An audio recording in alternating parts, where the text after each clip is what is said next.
오늘 먼저 어제 있었던 일부터 짚어봅시다.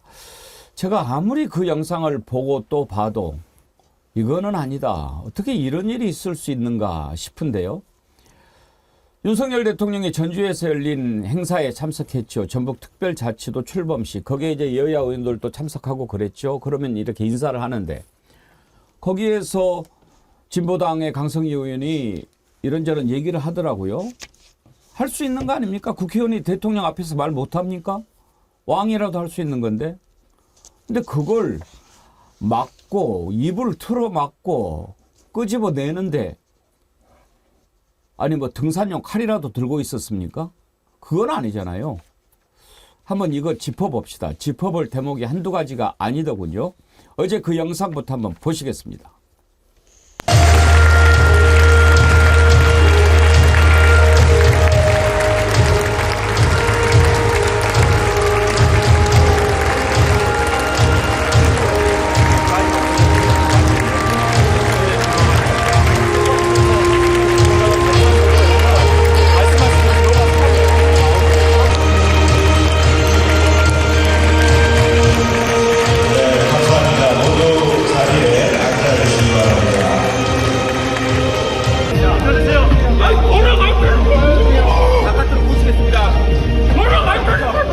네, 여러분 반갑습니다. 오늘 행사 진행을 맡은 JTBC 방송 유진수입니다. 반갑습니다.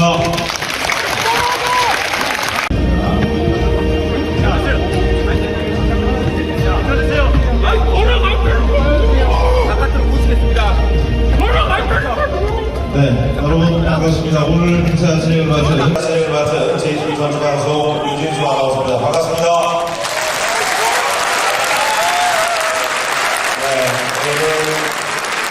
2024년 2월 120주년 만에 전북특별자치도라는 새로운 이름으로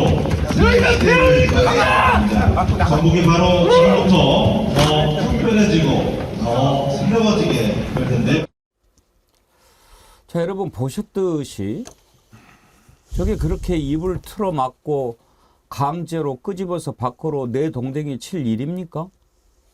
뭐라고 얘기했는지 궁금하시죠? 본인이 어떤 얘기를 했는지 강성희 의원 얘기를 직접 들어보시죠. 대통령하고 악수하면서 말 몇 마디 건넨 것이 대한민국 국회의원을 사지를 들어서 짐승처럼 바깥으로 내쫓아야 되는 일입니까? 전라북도 도민들의 목소리를 전하는 게 그렇게 잘못됐어요? 윤석열 대통령은 그런 얘기 들을 수도 없습니까? 들어서도 안 돼요?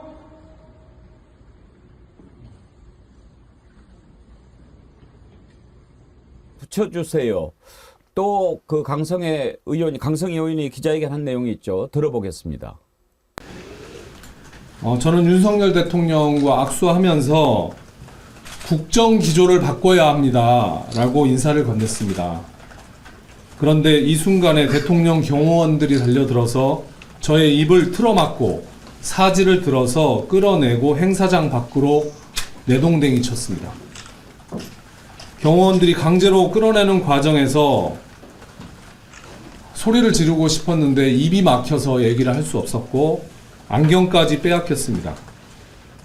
이후 다시 행사장에 들어가겠다고 했으나 경호원들의 제지로 들어가지 못했습니다. 전북 도민의 염원이 담긴 특별자치도 출범식이었던 만큼 날선 비판보다는 국민의 마음을 담은 통상적인 인사를 전하려 했을 뿐입니다. 그런데 그 한마디가 그렇게 듣기 거북했습니까? 국민의 목소리를 대변하는 국회의원이 대통령한테 국민들을 대신해서 국민의 절실한 마음을 전달하는 것이 그리 큰 죄가 된단 말입니까? 국민들의 목소리에 귀를 닫는 윤석열 대통령은 독재를 넘어 황제가 되려고 한단 말입니까? 아니 김준혁 교수님, 뭐 예를 들어서 대통령을 밀쳤다든지 위해를 가했다든지 욕설을 했다든지 이런 것도 아니고 네. 국정 기조를 바꾸십시오. 나라가 불행해집니다. 그걸 국회의원이잖아요. 네. 그 얘기한 것이 그렇게 잘못됐습니까? 아니, 있을 수 없는 일이죠. 국회의원이 그런 이야기 하라고 국회의원 하는 거 아닙니까? 그런 이야기 대통령한테 하라고 국민들이 선택해서 국회의원을 만들어준 거고 국회의원은 그 이야기를 대통령 앞에서 당연히 해야 될 것인 거죠. 그런데 이렇게 경호원들이 막 끌고 나간다? 제가 뭐 많은 분들이 이따 또 추가로 더 이야기를 하시겠지만 제가 두 가지만 좀 말씀을 좀 드리고 싶습니다. 조선시대 이야기하고 좀 비교를 해보면 좀 쉽게 이해가 될 것 같은데 조선시대 왕의 권위가 높든 낮든 왕에 대해서 인정을 하게 되죠. 그래서 보통 정승들도 왕한테 이야기를 할 때 이 말을 이 마루 바닥에 댑니다. 예, 들고 얼굴 보고 이야기하는 게 아니고 처음 시작은 바닥에 대고 이야기하고 나지막하게 이야기를 하죠. 그러면 이제 왕이 그 경은 고개를 들고 이야기하시오라고 이야기합니다. 이만큼 왕에 대해서 지극히 높게 이야기를 해도 왕에 대해서 직설적으로 당신은 이게 잘못이오, 이게 잘못이오 이렇게 막 엄청나게 이야기를 합니다. 전하는 국왕으로서 자격이 없습니다. 이렇게 대놓고 이야기해요. 지금 국정기조 바꾸십시오는 아무것도 아니에요. 정말 아무것도 아니. 그렇게 세게 이야기해도 왕이 야 저놈 끌고 나가서 죽여. 저놈 끌고 나가. 이런 거 하지 않습니다. 왜 그러느냐? 바로 그렇게 세게 이야기를 하는 것을 받아들일 수 있어야지 국정을 제대로 운영할 수 있기 때문에 그런 거죠. 아니 이거는 진짜 조선시대만도 못한 상황이잖아요. 예전에 영화 벤자민 버튼의 시계는 거꾸로 간다? 이거 지금 대한민국이 윤석열의 시계는 거꾸로 간다는 상황이 돼버린 겁니다. 여기 하나 더 말씀드리고 싶은 것은 저는 어제 김진표 국회의장이 전 성명서 낼 줄 알았습니다. 예. 국회의장이 대한민국 국회의원은 모독한 거다. 이거는. 예. 그러면 대한민국 전체 국민 중에 300명이 국회의원이에요. 이 정말 대단한 역할을 하는 사람들이고 이 사람들은 행정부를 견제하는 입법부로서의 역할을 하는 사람인데 이렇게 대한민국의 국회의원 한 사람이 대통령 그 경호원들에게 이런 능욕을 당했는데 국회의장이 한마디도 하지 않고 있고 그러네요. 그리고 여야 국회의원들이 아무 말도 하지 않는다. 이거는 정말 있을 수 없는 일입니다. 이건 스스로가 국회의원은 스스로가 모독하는 길이고 국민을 모독하는 길이다. 그래서 오늘이라도 당장 저는 국회의장과 또 여러 국회의원들의 정말 격렬한 성명서가 있어야 된다고 생각합니다. 이런 일을 참 일찍이 본 적이 없습니다. 국회의원이 행사장에서 경호원들한테 입을 틀어막히고 끌려나가는데 사지를 들려서 끌려나가더라고요. 대통령실이 경호상 위해 행위라고 판단할 만한 상황이라 퇴장 조치를 한 것이다. 그렇게 밝혔는데 차지원 교수님 네. 저게 위해 행위라고 판단할 만한 상황이 된다고 보십니까? 저는 뭐 그렇게 보지 않습니다. 뭐 대통령 행사장 가신 분들은 알겠지만 그 들어갈 때 금속 탐지대 다 통과하잖아요. 그렇기 때문에 사실 대통령 위해를 가할 수 있는 뭐 흉기나 뭐 그런 무기들을 다 원천적으로 차단을 하고요. 사실 대통령 행사장에는 일종의 뭐랄까요, 지금 우리가 이 통신도 다 차단시켜 버리잖아요.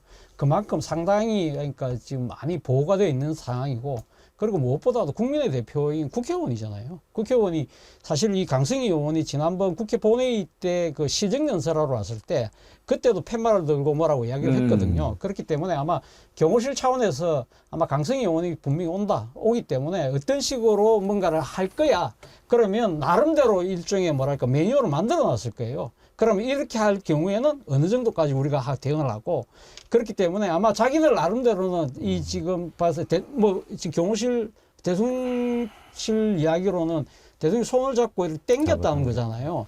뭐 그런 부분들을 자기들이 앉아 자의적으로 판단했을 때 심하다 생각해서 미리 생각해놨던 매뉴얼에 따라서 그렇게 조치를 하지 않았을까 하는 생각이 드는데, 그렇다고 하더라도 그 기준 자체가 정말 잘못됐다는 것이죠. 우리가 이 비슷한 장면을 본 적이 있어요. 2009년도에 노무현 대통령 장례식장 때, 그때 경복궁 이사할 때 그때 백운우 비서관이 이명박 대통령이 그때 조문하러 나갈 때 뭐라고 이야기를 했잖아요. 그런데 그때도 입을 틀어막고 이렇게 분리를 시키지는 않았어요. 잠시 이 제지만 하고 그냥 뒀거든요. 그때 백운호 의원은 사실은 아무런 신분도 아니었습니다. 뭐 전직 의원이긴 했지만 지금 강승희 의원은 현직 의원이에요. 앞서 뭐 김진표 의장 말씀하셨지만 김진표 의장이 이번에 한동훈 비대위원장 방문받았을 때 한동훈 비대위원장한테 뭐라고 이야기한 줄 압니까? 당신은, 그러니까 국회의원을 만날 때는 국회의원 뒤에는 30만의 눈동자가 있다는 걸 기억하라고 얘기를 했어요. 그러니까 국민의 대표라는 거죠. 이런 부분들을 보면 정말 말도 안 되는 행위가 벌어진 겁니다. 예. 지금 국민의힘도 오히려 강 의원의 행동을 비판하는데 동료 의원 아닙니까? 지금 이게 의회의 권위를 무너뜨리고 국회의원을 개무시하는 그런 형태인데 그걸 두고 대통령에 대한 의도된 행패와 축하 분위기를 깨뜨리려는 비상식적 행동에 대한 사과부터 하라. 이용호 의원이 이런 얘기를 했네요. 부승찬 대변인. 예. 참 뭐랄까 예견된 일이라고 생각을 합니다. 예견된 일이라고 생각했던 게 왜 그러냐면요. 이게 국회가 지금까지 보여온 20개월 동안 윤석열 정권 20개월 동안 국회가 행정부에 보여왔던 태도가 여기에 나타나는 게 아닌가. 그래서 저는 역으로 국회의 책임이 크다. 하나의 대의기관으로서 한 명 한 명이 대의기관이지 않습니까? 아까 뭐 차 교수님도 말씀하셨지만 30만이라는 얘기를 유권자들이 보고 국민들이 보고 있는 거고요. 한 명당. 근데 국회가 어떤 역할을 했냐 이거를 한번 되돌아볼 필요가 있다라는 생각이 들어요. 지난번 미국에서 이새끼 발언도 그렇고 지금 행정부는요 국회를 무시해 이겁니다. 그러다 보니까 이제 거부권이 남발하는 거고요. 이런 상황에서 저는 이 사태가 현 정부를 욕할 게 아니라 지금 국회가 어떻게 그동안 해왔길래 행정부가 국회를 이렇게 무시하느냐 이런 거고요. 또 하나는 이제 김용현 경호처장의 문제라고 생각을 합니다. 저는 이제 제 책에도 김용현이 경호처장이 되면 제2의 차지철이 될 것이다. 이렇게 대놓고 썼거든요. 그 정도로 이 권위주의적 성격을 갖고 있고 그다음에 기회가 되고 그다음에 대통령한테 잘 보인다고 생각을 하면 무엇이든 할 사람입니다. 그러다 보니까 이거는 대한민국 헌법 1조 대한민국은 민주공화국이다라는 그 헌법이 규정한 거를 어기는 행태이기 때문에 대통령 사과뿐만 아니라 경호처장 이거에 책임지는 경호처장이 경호처장을 당장에 경질시켜야 된다. 저는 이런 입장입니다. 김재중 관장님 네. 도대체 이 나라 무너지는 것을 어디까지 봐야 될까요? 이 경호 문제는 이번에 사태는 사실 이제 과잉 심기 경호의 이제 결과물인데요. 아까 이제 부승찬 대변인께서도 말씀하셨듯이 이게 이제 대통령의 심기를 잘 맞추려고 하다 보니까 이렇게 벌어진 일이긴 한데 이게 짚고 넘어갈 문제가 너무 많아서 또 저 같은 경우는 제 1부속실에서 3년을 선임 행정관을 공부를 했기 예. 때문에 저희는 이제 경호하고 아주 밀접하게 그렇죠. 일을 했고 실제 경호하고 저희 이제 막 소통을 많이 하고 근데 저희 정부 때하고는 너무 다른 거예요. 기억하실지 모르겠지만 2020년 3월 27일 날에 이제 대전 현충원에서 있었던 제5회 서해 수호의 날 네. 행사 때 그때 고 민평기 상사의 모친께서 행사 중에 전혀 예정에도 없었는데 분양을 하고 계셨는데 나오셨어요. 예. 대통령이 손을 잡으면서 이제 뭐 질문을 하셨죠. 대통령님께서 이제 분양을 하시면서도 뭐 이제 그거에 응답을 하셨고 그때 어떤 경호관도 가서 제지하지 않았습니다. 그건 우리 경호가 국민을 바라보는 태도인 거예요. 저희 정부 때는 열린 경호, 낮은 경호를 지향했기 때문에 대통령님께서 그걸 직접 다 대응을 하셨단 말이죠. 어떤 경호원도 제지하지 않았어요.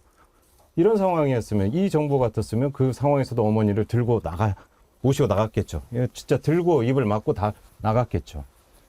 또 2020년도 10월 28일 날 시정연설을 하셨는데 그때 야당 의원들께서 이제 국회의사당 본 회의장에서 호성을 지르시고 피켓팅을 하고 했단 말이죠.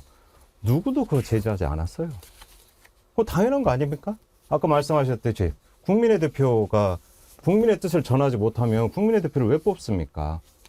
그리고 대통령도 국민이 선출한 권력이고 우리 국회의원들도 국민이 선출한 헌법기관 아닙니까? 대등하게 얘기를 할 수 있으라고 뽑아놓은 거 아닙니까? 왕정을 허물을 때 시민혁명의 결과물 이후인데 그래서 저희 정부 때는 그걸 다 허용했단 말이죠. 대통령께서 그걸 다 들으시고 듣기 싫은 소리가 많죠. 야당이 하는 소리 어느 대통령이 다 듣기 좋아하겠습니까? 그러나 그 얘기를 들어야죠.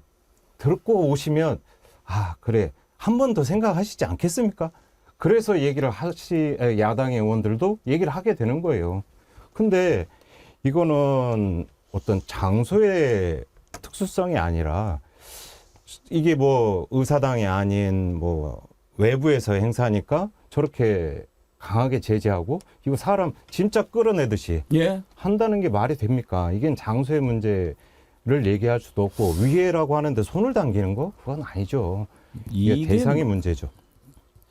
저는요, 경호실은 그렇게 할 수도 있다고 봐요. 그렇게 하면 안 되지만, 뭐냥 대통령, 뭐 요즘 심기 경호 그런 얘기 하지 않습니까? 그게 위해를 떠나서 대통령 마음 불편할까봐 그렇게 했을 수 있죠. 잘못된 거지만. 그러면 그때 대통령이 꾸짖어야죠. 그러면 안 된다. 이 나라의 국회의원이다. 그런 얘기 얼마든지 할 수 있는 거다. 당장 그 손을 놓아라. 이래야죠. 그래야 대통령이 대통령 아닙니까?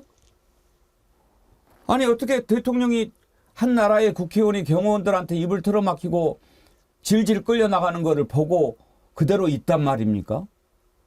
말이 안 되죠. 그리고 이번에는 이제 또 어떻게 해명을 할지 모르겠어요. 뭐 위해라고 그러는데 지우아빠 헬리님이요. 대통령실에서 손을 놓지 않고 고성을 질렀다는데 영상을 몇 번 돌려봐도 상당히 점잖게 말하더군요. 제2의 바이든 때처럼 이제는 국민의 귀가 아닌 눈을 바보로 만들겠다는 겁니까? 그렇게 얘기합니다. 한번 어떻게 할 건지 한번 봅시다. 정말 그건 국민들이 보고 저거 모르겠어요. 100번 양보해서 일반인이 대통령이 들어오는데 막 야유를 하고 또 뭘 던진다거나 뭐 종이를 막 던진다거나 그랬을 경우에는 끄집어낼 수 있겠죠. 대통령하고 악수하는 국회의원 아닙니까? 거기에서 국회의원이 대통령한테 욕하는 것도 아니잖아요. 근데 국정기조 바꾸십시오. 그렇지 않으면 나라가 불행해집니다. 그 얘기를 못해요? 이준석 개혁신당 지금 정강정책위원장인가요? 페이스북에 이런 글을 올렸는데 글을 먼저 소개하면 국회의원이 아니라 어느 국민이라도 국정의 잘못을 지적했다는 이유만으로 사지가 들려나갈 이유는 없습니다. 경호상의 위협이었다면 다른 제지 방법도 있었을 겁니다. 아무리 목청이 커도 목소리로 사람을 해할 수는 없습니다. 입을 막은 것은 실체적 위협에서 대통령을 지키는 목적보다 대통령 귀에 소리가 들리지 않게 하려는 심기 경호의 목적입니다. 과거 우리는 과도한 경호에 익숙해진 지도자들이 걷던 길과 그들이 무너지는 모습을 경험했습니다. 강성희 국회의원이 불편했겠지만 역설적으로 지난 보궐에서 그가 당선된 것은 대통령이 국정을 올바르게 하지 못했기 때문이고 오늘 일로 그를 4년간 더 국회에서 볼 확률이 높아진 것도 사실입니다. 이런 글을 썼는데 이 글에 수긍이 가기도 하거니와 이준석 전 대표가 유튜브 동영상을 하나 링크를 걸어놨어요. 그거를 한번 소개해드리고 싶어서 소개한 겁니다. 어떤 동영상이냐면요. 오바마 대통령 때니까 11년 전이에요. 2013년 11월에.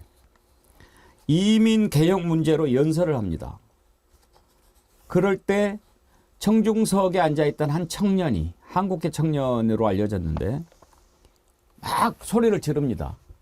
연설을 방해할 정도지요. 그때 오바마 대통령이 어떻게 했는지 참 궁금하지 않습니까? 한번 보시죠. And most importantly, we will live up. Most importantly, we will live up. Most importantly, we will live up to our character as a nation.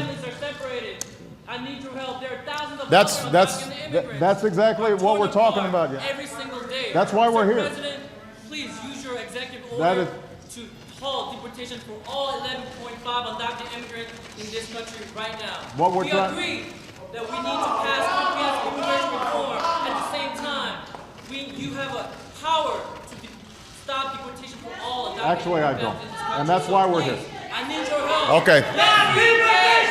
Stop deportation! Thank you. All right. Stop deportation! What I'd like to do. No, don't worry about it, guys. Okay, let me finish. Let me. How about these guys don't need to go. Let me finish. Let me. Hold on a second. Hold on a second. I respect the passion of these young people because they feel deeply about the concerns for their families.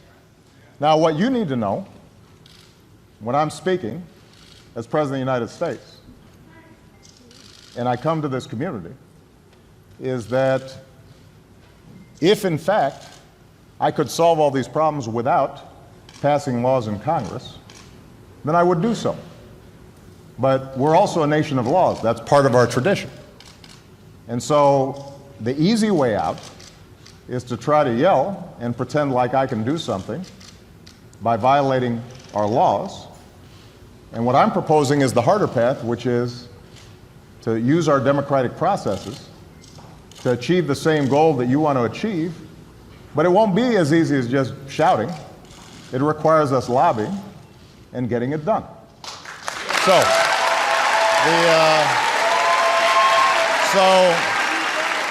so for those of you who are committed to getting this done, I am going to march with you and fight with you every step of the way.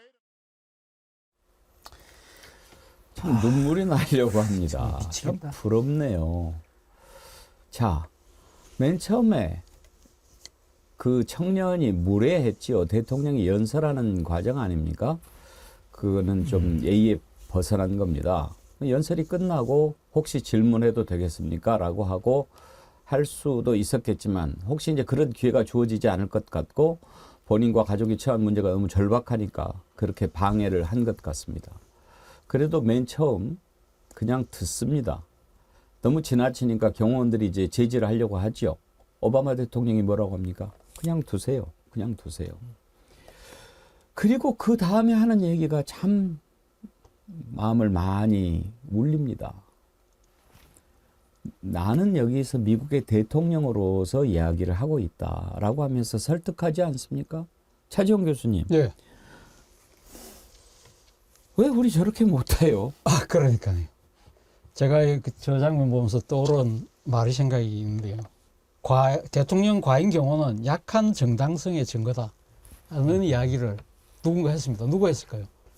안철수 의원이 2020년 10월 달에 그 당시 문재인 정권 때죠. 문재인 정권 때 그때 대통령 행사에 참석했던 주호영 의원을 경호실에서 몸수색을 했어요. 그러니까 그때 때문에 좀 시비가 벌어졌는데 그때 안철수 의원이 했던 이야기가 대통령 과잉 경호는 약한 정당성의 증거라고 했는데 그 사안하고 이 사안하고 비교하면 어디가 더 약한 정당성이 있을까요?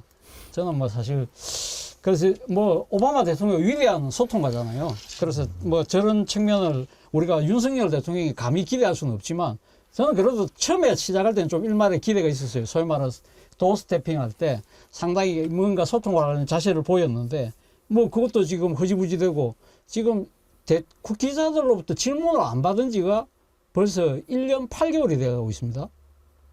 1년 8개월 아니죠. 아니, 지지난해 10월부터 안 했으니까 지금 상당히 오래된 기간 동안 안 하고 있는데요. 사실은 지금 우리나라 이 경호처 이 가인 경호의 문제는 사실은 지금 우리 국민만의 문제는 아니었습니다.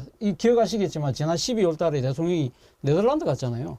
네덜란드 가서 그때 지금 과잉 의전 때문에 현지 대사가 주재국 정부한테 이 초치를 받아서 불려갔어요. 그때 문제가 됐던 게 뭐냐면 경호상 필요 이유로 방문지의 엘리베이터를 늘려라는 거예요. 그러니까 이건 너무 지나친 값일 아니야? 그게 문제가 됐거든요. 그런데 그때 돌아와서 그 국가적인 망신을 당했는데 그 뒤에 김용현 처장에 대한 경질이 있었습니까? 아까 우리 부승찬 대변인이 김용현 처장이 이야기했는데 그 뒤에 오히려 국정원장 내정됐다는 이야기가 나올 정도로 상당히 그런 상황이 거꾸로 되고 있는 거죠. 사실 이 지금 김용현 경호처장은 임명될 때부터 상당히 말이 많았었어요. 뭐 우리 부승찬 대변인 너무 잘 아시겠지만 이분이 지금 서리스타 육군 서리스타 출신이잖아요. 그렇다면서 사실은 이 원래 처음에 했던 그 국방장관 초대 국방장관 누구죠? 이름이 뭐죠? 이종섭. 이종섭 장관보다 한 해 위거든요. 네. 그래서 국방부 상황이라는 이야기가 나올 정도였는데 사실은 지금 보십시오. 지금 근데 이분이 윤석열 대통령이 중앙고등학교 1년 선배예요. 그 고등학교 다닐 때부터 잘 알았다는 거 학군 다니면서 잘 알았다고 그러거든요.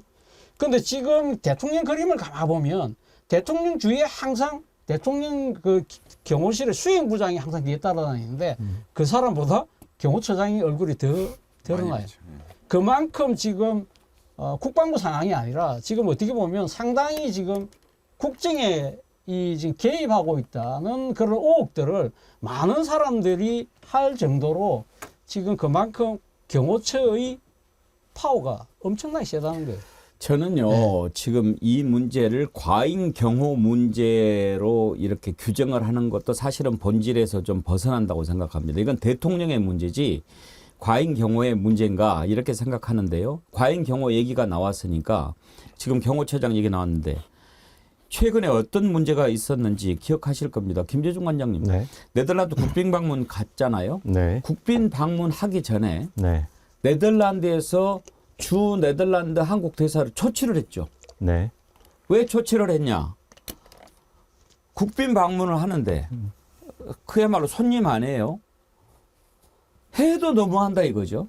뭐 그때 들리는 얘기로 엘리베이터가 뭐 몇 대가 어디에 있고 몇 평이냐 뭐 그것을 다 보내라 어디 이렇게 했다는 거예요. 그러니까 아니 우리가 손님으로 가면 어떻게 뭐 저 선물을 준비할까 이런 거를 하는 것이 손님이지. 야, 그 집 화장실에 휴지는 제대로 걸려 있는지 확인해 봐라. 이렇게 하는 것이 손님의 자세는 아니잖아요. 그럼요, 당연한 거죠. 저는 이제 그 청와대에 있을 때 국빈 방문을 가게 되면 국빈이든 실무든 공식이든 그러면 이제 정부에서는 정부 합동 답사단이라는 일종의 이제 외교단을 꾸립니다.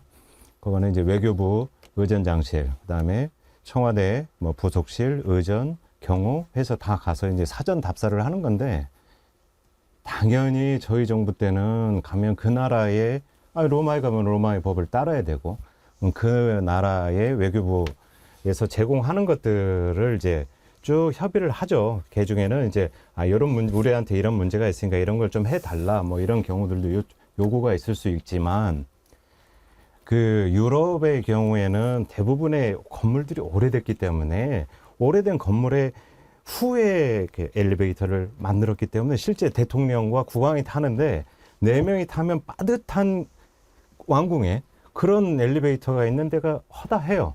그래서 엘리베이터나 이런 문제들은 애초에 논의의 대상이 아니고요. 당연히 그 엘리베이터에 문제가 있으면 엘리베이터를 누구누구를 태울 거냐, 누구누구가 수행을 할 거냐를 고민하면 되는 것이지 그걸 늘려달라고 하진 않죠.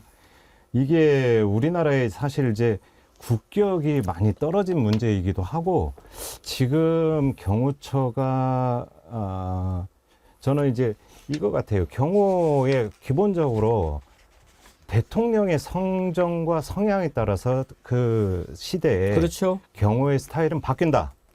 제가 감히 얘기를 하자면 기억하실 겁니다. 아마 2017년도 5월 18일 날 그때 이제 5.18 광주에 문재인 대통령께서 가셨어요. 그리고 행사를 마치시고 이제 퇴장을 하시고 이동을 하실 때 그때 갑자기 행사장에서 쓰러진 분이 계셔서 구급차가 가는데 대통령님 모터케이드가 앞을 가고 있었단 맞아. 말이에요. 예. 그때 우리 대통령님의 모터케이드가 길가로 정차를 해주고 구급차를 먼저 보냈단 말입니다. 대통령 차량은 경호상 정차를 하면 안 정차할 수가 되잖아요. 없습니다. 그건 예. 경호상 사고입니다. 예. 예, 그 저격의 위험이 있기 때문에 경호상 사고인데 그걸 그때 당시에 주영훈 처장께서 결단을 하신 거예요. 왜? 대통령이 성정을 아시기 때문에 사람의 목숨이 먼저다. 그렇게 판단을 하셨기 때문에 경호처장이 감히 할 수 있었던 거죠. 그러니까 제가 아까 이제 얘기의 논의가 경호처장의 과잉 뭐 이런 건 대통령 성정을 맞추니까 거기에 이걸 하려고 하니까 그렇죠. 김영현 처장이 그렇게 할 수밖에 없는 거예요. 만약에 저 상황에서 그냥 놔뒀다. 그러면 분명히 안 그래도 윤석열 대통령께서 그랬을 거 아닙니까? 김영현 처장한테 당신 뭐 했냐.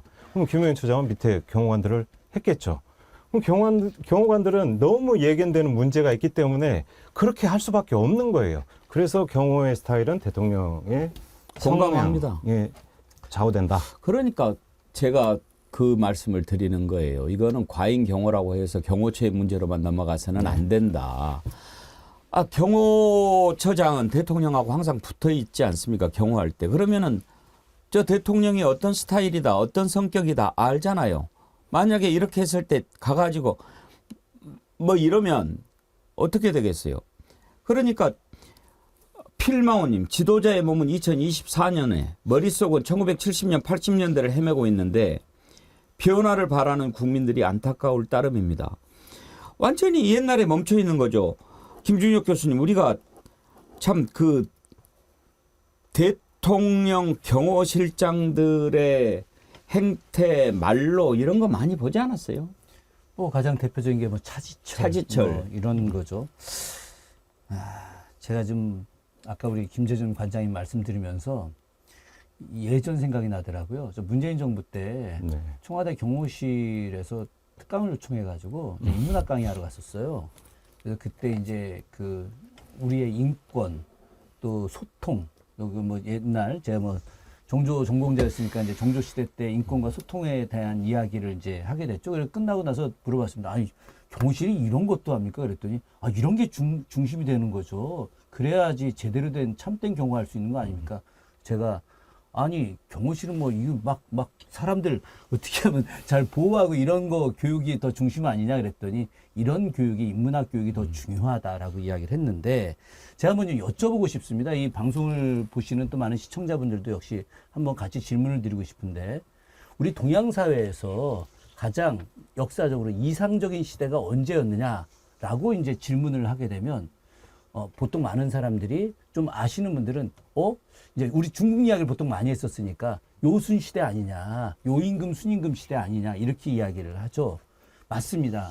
다들 요순 시대라고 이야기하고 있고 세종도 요순 시대, 정조도 요순 시대를 쫓아가려고 했는데 그럼 왜 요순 시대냐?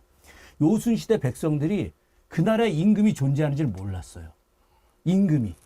왜냐하면 너무 평화롭게 하기 때문에 임금이 존재하는지 몰랐는데 임금의 궁궐이 어디 있는지도 몰랐어요. 왜? 작은 초가집이어가지고. 완전히 탈권위의 모습을 보여주는 거죠. 지금처럼 막 어마어마한 권력과 힘을 보여주거나 용산 뭐 다 내쫓고 거기서 막 정말 그 엄청난 성체를 가지고 하는 대통령실이 아니라 작은 초가집에서 임금이 나라를 다스리는데 순리대로 다스리니까 여기서 말하는 순리라는 게 사람을 존중하는 거예요. 예로 이렇게 대하면은 자연스럽게 돌아가는데 지금 그런 요순시대 이런 거 얘기할 것도 없고 순리, 인간 존중 이런 거는 아예 얘기할 수 없는 시대가 온 거예요, 이게. 그래서 비극이라고 하는 겁니다, 이게.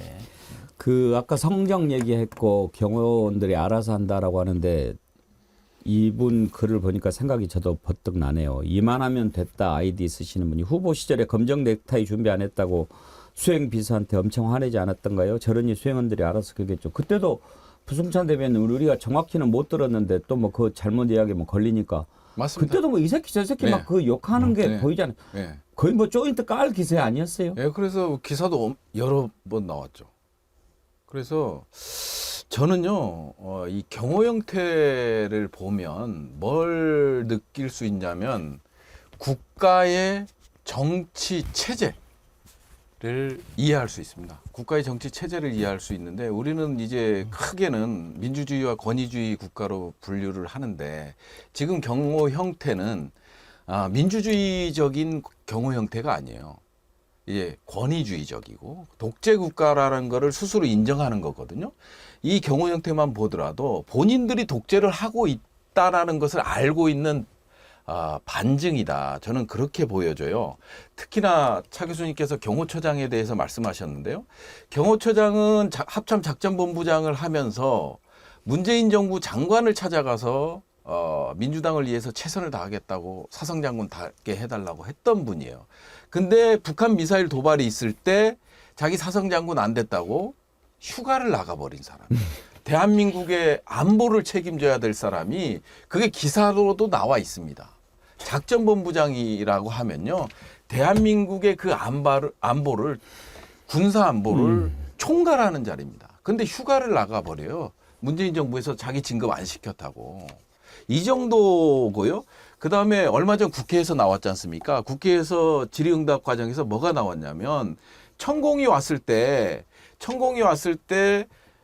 김용현 처장이 동행했다라는 거를 육군참모총장이 얘기했다고 저한테 얘기한 거거든요. 예.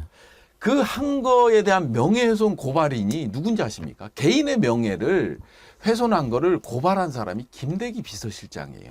김대기는 아무 관계도 없는데 그 정도로 경호처장이 막강한 권력을 행사하고 있는 상황이에요. 지금 그러면은 그쪽에서 서열이 그렇게 높습니까? 예, 그래서 이게 이게 진짜 증거죠. 경호처장이 얼마나 서열이 높은지를 보여주는 거거든요. 개인의 명예훼손인데 어떻게 대통령 비서실장이 고발하냐 이거예요. 있을 수 없는 일이, 법적으로도 있을 수 없는 일이 일어나는 거거든요. 그리고 김대기 실장은 국회에서 김병주 의원께서 그 질문을 하니까 제가 고발한지는 잘 모르겠다. 이렇게 또 해놓고. 답변해버리거든요. 그거를 제가 어떻게 알았냐면 서울경찰청 조사받으러 갔는데 대체 피해자가 누구냐? 그랬더니 김용현 경호처장이래요. 그러면 고발인은 김용현 경호처장이냐? 그랬더니 아니래요. 비서실장이 고발인이래요.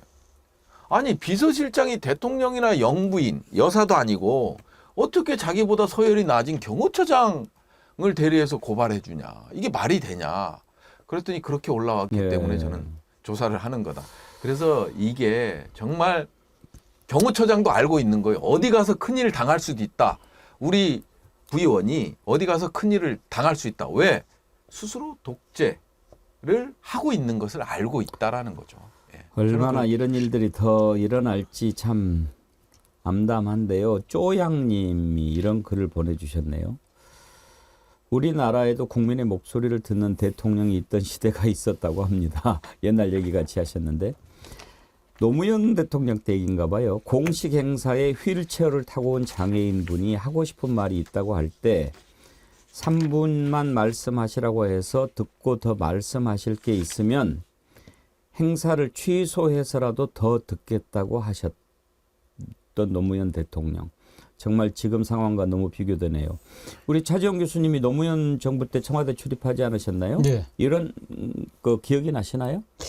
저 노무현 대통령 행사를 참 많이 취재를 풀기자도 많이 갔었는데 저는 뭐 그렇게 그러니까 경호와 관련해서 뭐 그런 부분들이 특별히 떠오른 그 기억은 별로 없습니다만 뭐 노 대통령의 그런 뭐 이 스타일상 보면 상당히 좀 열린 경우 뭐 좀 이 시민 친화적인 경우 이런 걸 많이 표방을 했기 때문에 뭐 그런 문제들이 크게 드러나진 않았는데 저는 뭐 앞서 지금 김용현 처장이 이야기했는데 결국은 지금 대통령의 그러니까 지금 그 경호에 대한 생각 이런 부분들이 아까 성정이라고 말씀하셨지만 지금 김용현 처장하고 사적 인연이잖아요.